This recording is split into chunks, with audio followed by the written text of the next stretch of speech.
Magnitude 6. 9. Again, in the same country, only hours after a destructive magnitude 7. 7, and now this new earthquake is sitting uncomfortably close to one of the most dangerous volcanic calderas on the entire planet. So is this a coincidence, or is something bigger stirring beneath Indonesia right now? I looked into this in detail for you, and trust me, you are going to want to hear this all the way through.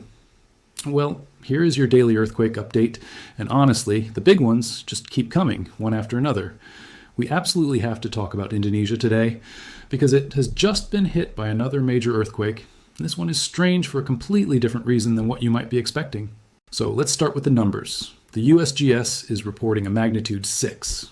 9 earthquake directly beneath North Sumatra, roughly 7 kilometers, about 4 miles, from a town called Penantar, and I really hope I'm pronouncing that correctly. Now here's where things get interesting, because we have to look at the depth of this earthquake. USGS is putting the depth at an extraordinary 183 kilometers. That is 114 miles beneath the surface. So right away, that tells us we need to think carefully about what actually ruptured down there, because at that kind of depth, the entire story of what just happened changes completely. Here's the first big clue. Despite the size of this earthquake, there was no tsunami warning issued anywhere. The USGS loss alert level stayed green, and the fault that ruptured was not the Great Sumatran Fault, the well-known fault system that runs the length of the island. So is that a relief? Well, kind of, but also, wait a minute, because I have to tell you something that makes this whole event a little more unusual than it first appears. The rupture actually appears to have happened inside the tectonic plate that is sinking beneath Sumatra itself. And is that not strange? We have actually been seeing quite a few of these large intraplate earthquakes over the last several weeks.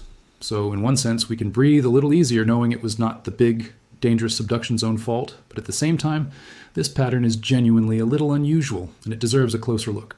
Now, I want to point out another detail on the map that I think should catch everyone's attention, and that is just how close this earthquake happened to Lake Toba. And you might be thinking, okay, what does a lake have to do with an earthquake? Well, hold that thought, because we are going to get into that.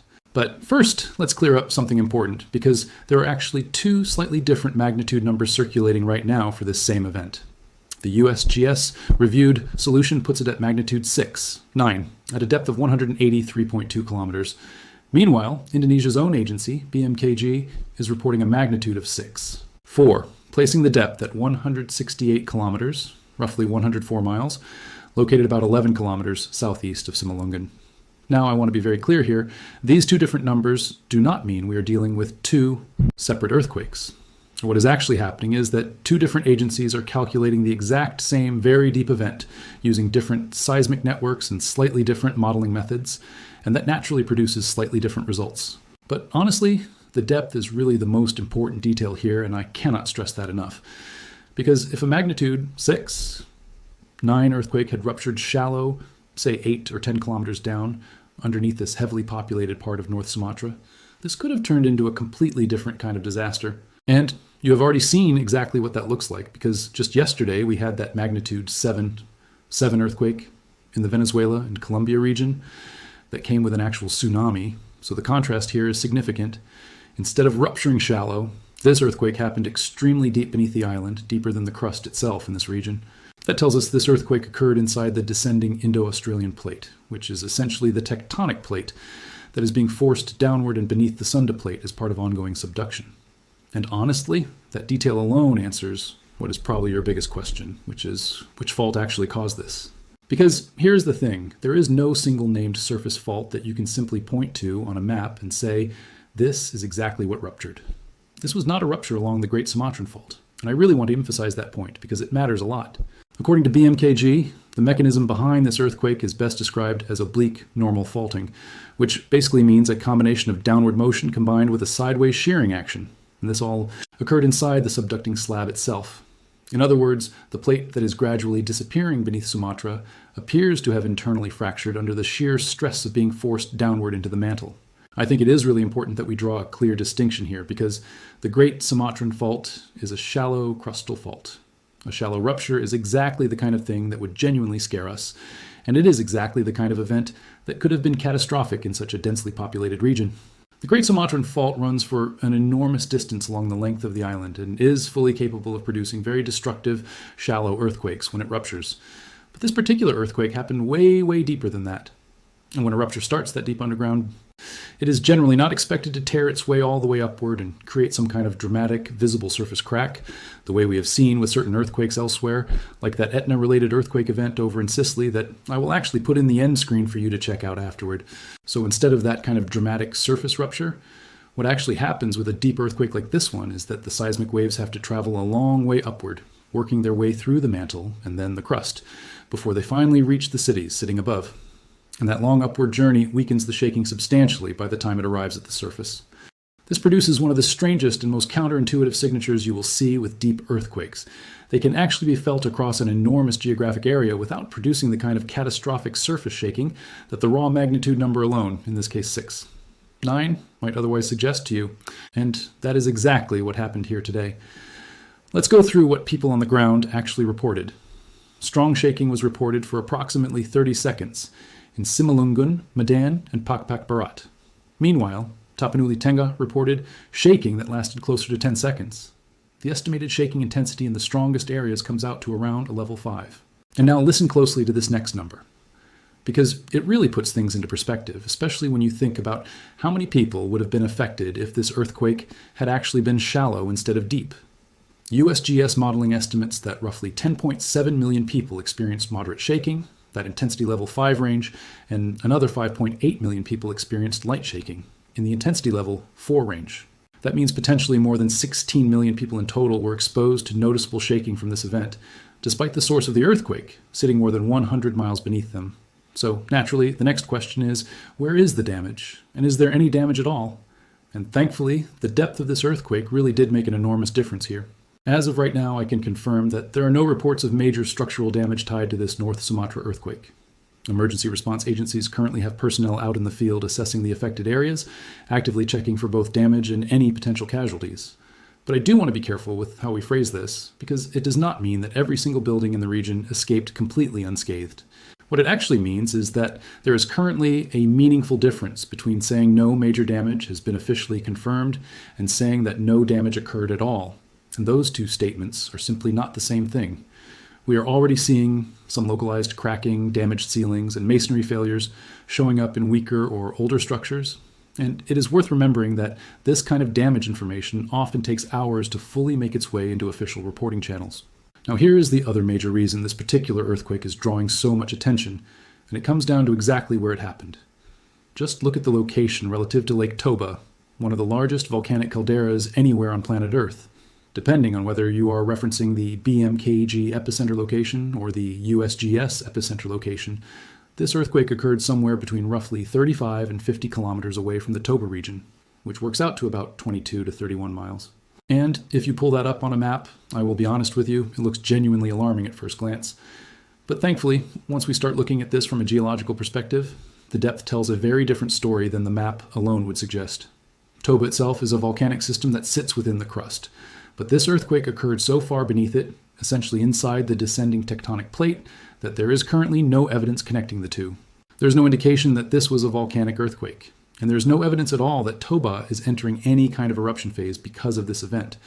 But guys, I know a lot of you are going to ask about the timing here, and I completely understand why. Less than 13 hours before this earthquake occurred, Indonesia had already been hit by that devastating magnitude 7 earthquake near Flores, which, again, I will link for you in the end screen. And I get it, given how close together these two events happened, it is extremely tempting to draw a direct line between them and assume they must be connected in some way. But physically speaking, these are, I have to say, radically different earthquakes from one another. The Flores earthquake was shallow, and that shallow depth is exactly why it turned out to be so destructive, occurring at roughly 10 to 15 kilometers deep. And it happened along what we know as the Flores back arc thrust, a fault system we can clearly identify and point to. This North Sumatra earthquake, on the other hand, occurred so much deeper, buried well inside the subducting slab itself. And here is another important detail, the actual distance separating these two epicenters. They are separated by approximately 2,790 kilometers, which comes out to more than 1,730 miles apart. So, based on everything we currently know, there is no evidence that the Flores earthquake directly caused or triggered this North Sumatra event. What we are really looking at is simply an extraordinarily active day for the country as a whole, rather than two earthquakes tied together on the same connected fault system. I want to take a step back for a moment, because I think it is worth really sitting with, just how much of a difference depth makes when it comes to earthquake impact. We talk about magnitude constantly, and understandably so, because it is the number everyone sees first. It is the headline number, the one that gets attached to every news alert. But magnitude alone does not tell you the full story of how dangerous an earthquake actually is on the ground. Depth is doing an enormous amount of work behind the scenes here. A magnitude 6. 9 sitting nearly 200 kilometers down is a fundamentally different animal than a magnitude 6. 9 sitting 10 kilometers down. The energy release at the source might be numerically similar, but by the time that energy has traveled upward through over 100 miles of mantle and crust, it has been absorbed, scattered, and weakened along the way in ways that shallow earthquakes simply do not experience. That is the entire reason why 16 million people could feel this earthquake, some of them fairly strongly, without a single confirmed instance of major structural collapse. It is honestly one of the more fascinating aspects of seismology once you start paying attention to it, and it is exactly why depth is one of the very first things I check whenever a new earthquake alert comes across my screen. Now, let's talk a little more about why the subduction setting here matters so much for the bigger picture. Sumatra sits along one of the most active and closely monitored subduction zones on the planet, where the Indo-Australian plate is being forced downward beneath the Sunda plate at a fairly steady rate. As that plate descends, it does not just slide smoothly and quietly into the mantle. It bends, it twists, it gets squeezed, and under all of that mechanical stress, it can actually fracture internally, completely independent of whatever is happening along the shallow, surface-level fault systems like the Great Sumatran Fault. That is essentially what we appear to be looking at with this event, an internal fracture within the sinking slab itself, rather than a rupture along a fault we can trace across the landscape. These intraplate events, occurring within the body of the subducting slab rather than along its boundary, tend to be somewhat less predictable in terms of exact location, but they are also, generally speaking, less likely to produce the kind of violent shallow surface rupture that leads to widespread structural collapse and tsunami generation. That brings us back around to the tsunami question, because I know that is on a lot of your minds, especially after what happened yesterday with that magnitude 7. 7 in the Venezuela and Colombia region. Tsunami, generation from an earthquake, is primarily driven by vertical displacement of the seafloor, which most commonly happens along shallow subduction zone megathrust faults, where huge sections of the ocean floor can suddenly shift upward or downward. A deep intraplate earthquake like this one, occurring far beneath the surface and away from any major vertical displacement of the seafloor near the coast, simply does not carry that same tsunami generating mechanism. That is exactly why the USGS loss alert remained green here, and why no tsunami warning was ever issued for this particular event, even though the magnitude number alone might make people nervous at first glance. I also want to circle back to Lake Toba for a moment, because I know that is the piece of this story that is generating the most attention and, frankly, the most anxiety among people watching. Toba is not just any volcano. It is widely recognized as one of the largest and most explosive calderas in the entire geological record, tied to one of the most significant volcanic eruptions in the planet's history. So it makes complete sense that any earthquake happening near it is going to immediately draw attention and raise questions. But I want to walk you through why volcanologists and seismologists are not currently treating this as a warning sign for Toba specifically. Volcanic unrest typically shows up through a very particular signature. Shallow, often swarm like seismic activity clustered directly beneath or immediately around the volcanic edifice itself, frequently accompanied by other indicators like ground deformation, changes in gas emissions, or shifts in local hydrothermal activity. What we are seeing here is completely different in character. This is a single deep, tectonic event occurring within the subducting plate, tens of kilometers away from Toba and far beneath its actual magmatic system. There is no reported swarm activity beneath the caldera itself, no reported deformation signals, and nothing in the current data connecting this event to Toba's magma chamber. So while the proximity on a map looks concerning, the actual mechanism and depth involved here point toward an entirely separate process. Let's also take a moment to talk about why Indonesia sees this level of seismic activity so consistently. The country sits directly on top of the Pacific Ring of Fire, along the convergence zone between the Indo-Australian plate and the Sunda plate, and this makes it one of the most seismically and volcanically active regions anywhere on Earth. Multiple significant earthquakes within a short window of each other, like what we are seeing right now with this North Sumatra event coming less than 13 hours after the Flores earthquake, are honestly not unheard of in this region, given how much stress is constantly building and releasing across so many different fault systems simultaneously. That said, it absolutely makes sense why back-to-back events like this grab headlines and understandably raise concern among people living in the region and among all of us watching from afar. As I mentioned earlier, The emergency response teams on the ground are still actively working through their assessments right now, and that process is going to continue over the coming hours. We are talking about localized cracking in some structures, some damaged ceilings, and a handful of masonry failures, primarily in older or more vulnerable buildings. But as of right now, there is no confirmed report of major structural collapse or any confirmed casualties tied directly to this event. I do want to reiterate, though, that this kind of information tends to evolve over the following 24 to 48 hours as inspection teams reach more remote areas and as more detailed reports filter in from local authorities. So where does that leave us in terms of the bigger picture here? We have a very deep intraplate earthquake occurring within the descending Indo-Australian slab beneath North Sumatra, registering at either magnitude 6, 9, or 6, 4, depending on which agency's solution you are referencing, sitting somewhere between 168 and 183 kilometers beneath the surface. No tsunami warning was issued, and none was really expected given the depth and mechanism involved. There is currently no evidence linking this event to Lake Toba's volcanic system, despite the geographic proximity that looks alarming on a map. And there is currently no evidence connecting this earthquake to yesterday's much shallower, much more destructive magnitude 7 earthquake near Flores, given the roughly 2,790 kilometer distance separating the two events and the fundamentally different fault mechanisms involved in each. I know a lot of you are going to keep asking about chain reactions, about whether one earthquake can trigger another across such large distances, and about whether Toba could somehow be next in line. And look, I completely understand why those questions come up, especially after a day like this one in Indonesia.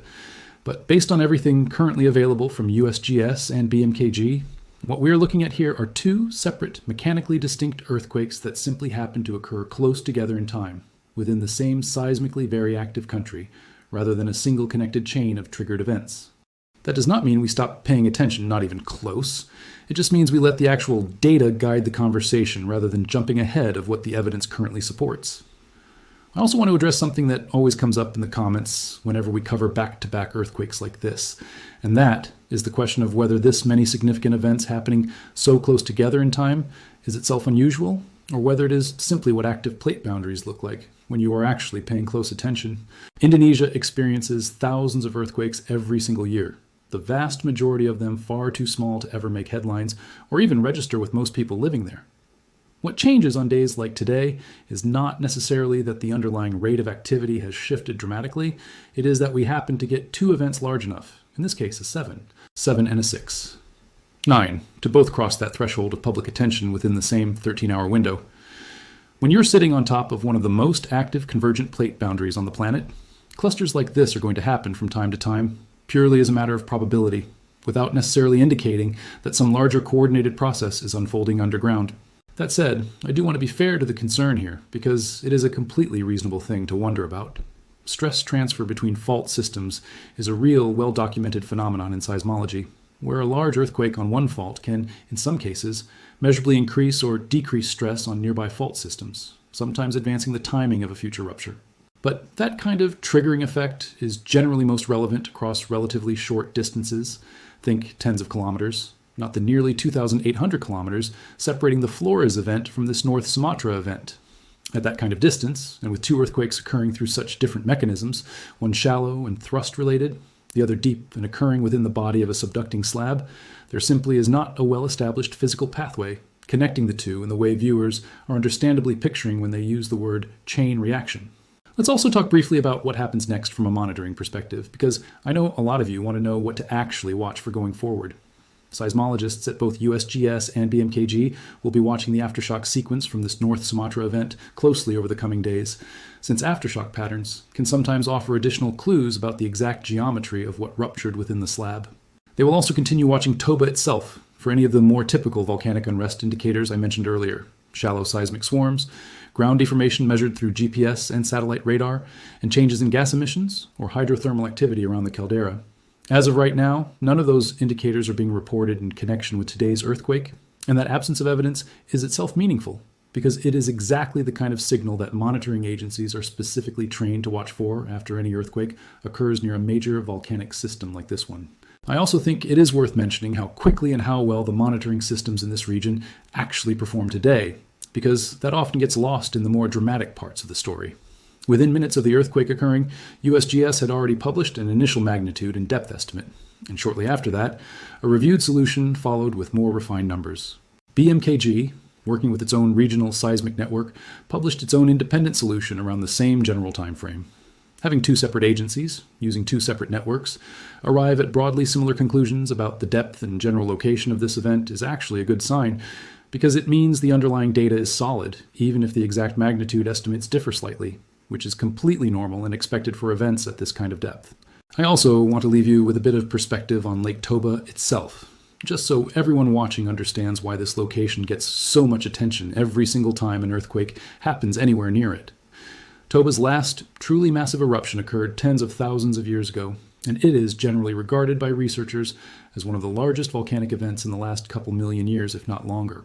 A caldera of that scale, with a history like that behind it, is naturally going to be a focal point of concern whenever seismic activity shows up nearby, and honestly, that is a healthy instinct to have.